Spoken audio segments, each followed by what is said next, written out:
പിച്ചു വാപ്പ എന്റെ രണ്ട് പെങ്ങന്മാരെ കെട്ടിച്ചയച്ചു വാപ്പ.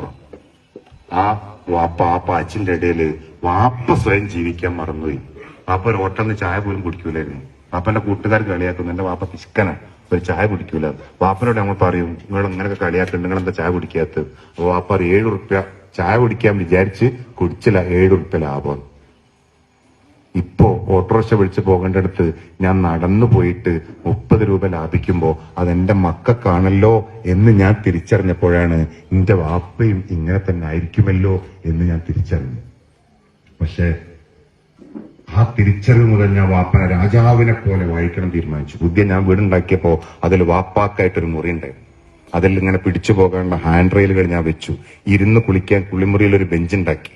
കക്കൂസിൽ നിന്ന് എഴുന്നേൽക്കാൻ വേണ്ടി നല്ല മനോഹരമായ കയറ് ഗ്രില്ലൊക്കെ ഇട്ടിട്ട് വെച്ചു. ചൂടുവെള്ളം വരാനുള്ളതായിരിക്കുന്ന പാത്രം ഫിറ്റ് ചെയ്തു. ഇതൊക്കെ വാപ്പാനെ കൊണ്ട് ഇങ്ങനെ കാണിക്കും, ഇത് വാപ്പി ചെങ്ങക്കുള്ള അട്ടങ്ങക്കുള്ള കേട്ടോ. അപ്പൊ ഒക്കെ വാപ്പ പറഞ്ഞ ഡയലോഗ്, എനിക്ക് ആരെയും ബുദ്ധിമുട്ടിക്കാണ്ട് അങ്ങ് പോയാ മതിയടാന്ന്. 30ാമത്തെ വയസ്സിൽ ജോലിക്ക് പോകാൻ തുടങ്ങിയതാ വാപ്പ. 38 കൊല്ലം കഴിഞ്ഞ 68ാമത്തെ വയസ്സിലാണ് വാപ്പ ജോലി നിർത്തുന്നത്. ജോലി നിർത്തിയിട്ട് വാപ്പ അന്ന് മുതൽ പറയുന്ന ഡയലോഗ്, ആരെയും ആശ്രയിക്കാതെ ജീവിക്കാൻ പറ്റണമെന്ന് മാത്രം ദുആ. ആരെയും ബുദ്ധിമുട്ടാണ്ട് മരിപ്പിക്കണം. വാപ്പന്റെ ദുആ പഠിച്ചോൻ കേട്ട് 38 കൊല്ലം ഞങ്ങൾക്ക് വേണ്ടി കഷ്ടപ്പെട്ട വാപ്പ ഒരു 38 സെക്കൻഡ് പോലും ഞങ്ങളെ ബുദ്ധിമുട്ടിക്കാതെ വാപ്പ പോയി കളഞ്ഞു. വാപ്പാനെ ഞാൻ തിരിച്ചറിഞ്ഞില്ലല്ലോ എന്ന് നെഞ്ചിൽ ആദി അവിടെ തന്നെ കിടക്കുക. ഉമ്മ ആരാണ് നിങ്ങൾ എപ്പോഴും ആലോചിച്ച് നോക്കിയിട്ടുണ്ടോ? ഏത് പാതിരാത്രിയിൽ ചെന്നാലും ഞാൻ ബെല്ലടിച്ചാൽ ആദ്യം ഈ തരും ഉമ്മ ഉറങ്ങിയിട്ടുണ്ടാവില്ല. ഇപ്രായത്തിലും എന്റെ ഭാര്യയും മക്കളൊന്നുമല്ല.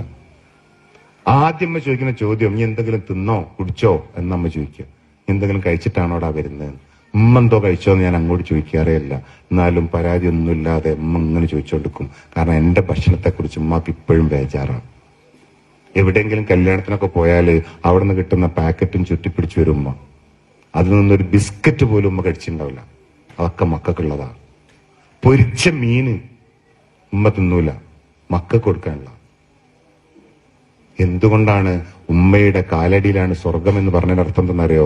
കാലിന്റെ അടിയിൽ ഒളിപ്പിച്ചു വെച്ചെന്നല്ല, നിങ്ങൾ ആ കാലിൽ വീണാൽ മാത്രമേ നിങ്ങൾക്ക് സ്വർഗം തരുന്ന. കാരണം അത്രയും നമ്മളെ സ്നേഹിച്ച ഒരേ ഒരാള് ഉമ്മ മാത്രം. ഗർഭം ധരിച്ച ആദ്യത്തെ 3 മാസം ഛർദിയോട് ഛർദിയായിരുന്നു. അപ്പോ പാപ്പൽപ്പം പറഞ്ഞിട്ടുണ്ടോ, നിങ്ങനെ വെള്ളം കുടിച്ചിട്ടല്ലേ ഛർദിക്കുന്നത്? അന്നേരം ഉമ്മ പറഞ്ഞെന്താണെന്നറിയോ? എന്റെ വയറ്റിലുള്ള കുഞ്ഞിനൊന്നും പറ്റാതെക്കാനാണ് ഞാൻ കുടിക്കുന്നത്. അതായത് ആ വയറ്റിൽ നമുക്കൊരു രൂപം വരുന്നതിന്റെ മുമ്പ്, നമുക്കൊരു അവസ്ഥ വരുന്നതിന്റെ മുമ്പ്, നമ്മളുടെ ഒരു ഷേപ്പ് ഉണ്ടാവുന്നതിന്റെ മുമ്പ് നമ്മളെ സ്നേഹിക്കാൻ തുടങ്ങിയ ഒരാളാ അമ്മ. അതുകൊണ്ടാണ് നമുക്കൊരു കയ്യോ കാലോ മുറിയുമ്പോ ഉമ്മക്ക് ബേജാറാണ്. നമ്മളോടൊപ്പം അമ്മ വളർന്നത്. നമ്മളുടെ അപ്പിമ്മക്ക് മണല്ലായിരുന്നു. കാരണം അത്രയും നമ്മളെ സ്നേഹിക്കുന്നത് കൊണ്ട്. നമ്മൾ വൃത്തിയായിട്ട് കിടമ്പോ ഉമ്മ നാറുന്നെന്ന് പറഞ്ഞില്ലായിരുന്നു, മൂക്ക് പൊത്തിയില്ലായിരുന്നു, മുഖം കൊട്ടിയില്ലായിരുന്നു, നെറ്റി ചൊളിച്ചില്ലായിരുന്നു. അതിനൊക്കെ ഓമനത്തോടു കൂടി കണ്ടതായിരുന്നു ഉമ്മ. അങ്ങനെ നമ്മളെ മാത്രം കണ്ട് ജീവിച്ച, ഗർഭം ധരിച്ച് പ്രസവിക്കുമ്പോ എല്ലാ സ്ത്രീകളുടെയും ദ്വാരം എന്താണെന്നറിയോ? ഞാൻ മരിച്ചുപോയാൽ എന്റെ മക്കൾക്കൊന്നും പറ്റരുതെന്നാ. അതായത് നമ്മൾ ജനിക്കാൻ വേണ്ടിയിട്ട് മരിക്കാൻ ഉമ്മ തയ്യാറായിരുന്നു എന്നല്ല എന്റെ അർത്ഥം. അങ്ങനെ നമ്മളെ വളർത്തിയ, കഷ്ടപ്പാടിന്റെ ഒരുപാട് അവസ്ഥകൾ തിരിച്ചറിഞ്ഞ് വളർത്തിയ ഉമ്മാക്ക് തിരിച്ച് സന്തോഷം കൊടുക്കേണ്ട സമയത്തും കഷ്ടപ്പാട് കൊടുക്കുന്നവരെ പഠിച്ചോൻ സ്വർഗം കൊടുക്കുന്നുണ്ടെങ്കിൽ ആ പഠിച്ചോൻ നീതിമാനല്ല എന്നല്ലേ പറയാ. അതുകൊണ്ട് ആ ഉമ്മ പറയുന്നതിലെ തകരാറുകളൊക്കെ നമ്മളുടെ കുട്ടിക്കാലത്ത് തകരാറല്ലാതിരുന്നതായിരുന്നു എന്ന് ആലോചിച്ചാൽ മതി. നമ്മൾ ചോദിക്കുമ്പോ ക്ഷമയോടുകൂടി പിന്നെയും ഉത്തരം പറഞ്ഞിരുന്ന അമ്മ ഇപ്പൊ എന്തോന്ന് ചോദിക്കുമ്പോ നമുക്ക് ദേഷ്യം പിടിക്കുന്നത് എന്താ?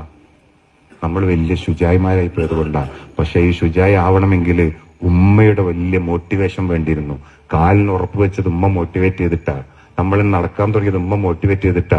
നമ്മൾ തിന്നാൻ പഠിച്ചത് ഉമ്മ തിന്നാൻ പഠിപ്പിച്ചിട്ടാ. അങ്ങനെ ഉമ്മ വൈദ്യരും ഡോക്ടറും എല്ലാമായി നമ്മളെ വളർത്തിക്കൊണ്ടുവന്നപ്പോ നമ്മൾ ശുചായി ആയതാ. അതുകൊണ്ട് ആ ഉമ്മാനെയും ഉപ്പാനെയും നന്നായി സ്നേഹിച്ച് കാണിച്ചു കൊടുത്താല് നമ്മളെ നല്ലപോലെ സ്നേഹിക്കുന്ന മക്കളുണ്ടാവും. ആ ഉത്തരവാദിത്തമാണ് ഓരോരുത്തരും ഏറ്റെടുക്കേണ്ടതെന്ന് പറഞ്ഞു.